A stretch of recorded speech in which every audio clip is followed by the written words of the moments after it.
Hi everyone. So for this discussion post, we were meant to talk about JSTOR and the benefits of using it for research and the methodology that we use when implementing it into our personal research projects.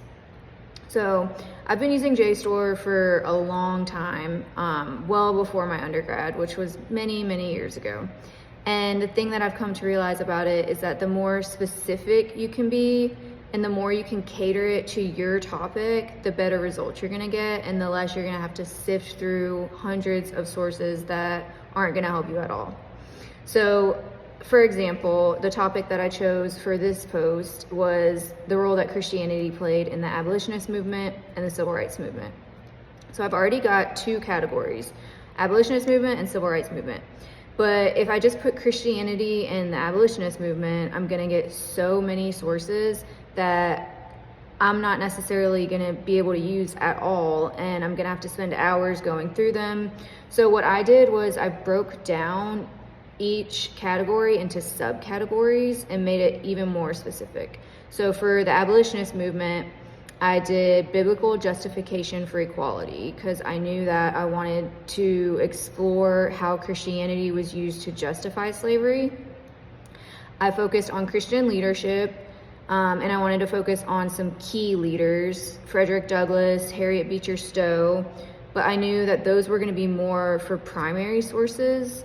So I decided to focus on Samuel Hopkins.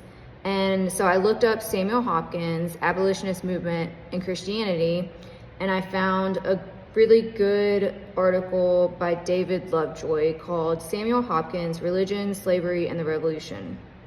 And it kind of just gave an overview of the abolitionist movement and the role that Hopkins played in it. He was a key abolitionist. And so I could also use that for a couple of my other subcategories. Moral and social advocacy, it fit into there. And then I also wanted to focus on activist networks. So churches, and Samuel Hopkins could also play into that category because he would create these spaces where people could meet and discuss the various things that they were going to do and the actions that they were going to take for the abolitionist movement.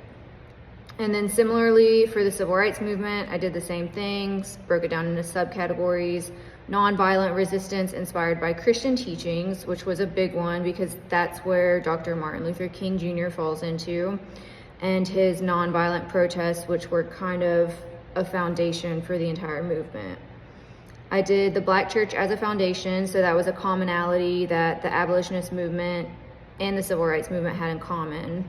Moral framing of civil rights issues, again, a commonality between the two.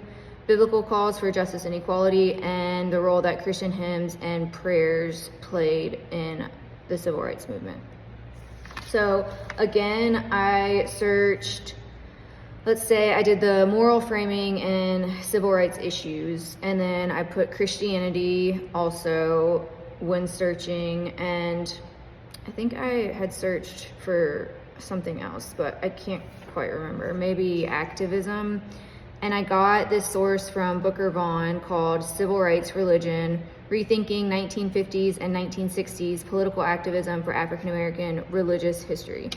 And this was a really great source, and all these sources are outlined in my abstract. But this was a really great source because I could use it across multiple platforms. So I just think it's important to make these categories and subcategories before you even start your research so that the process is not so overwhelming. Thank you.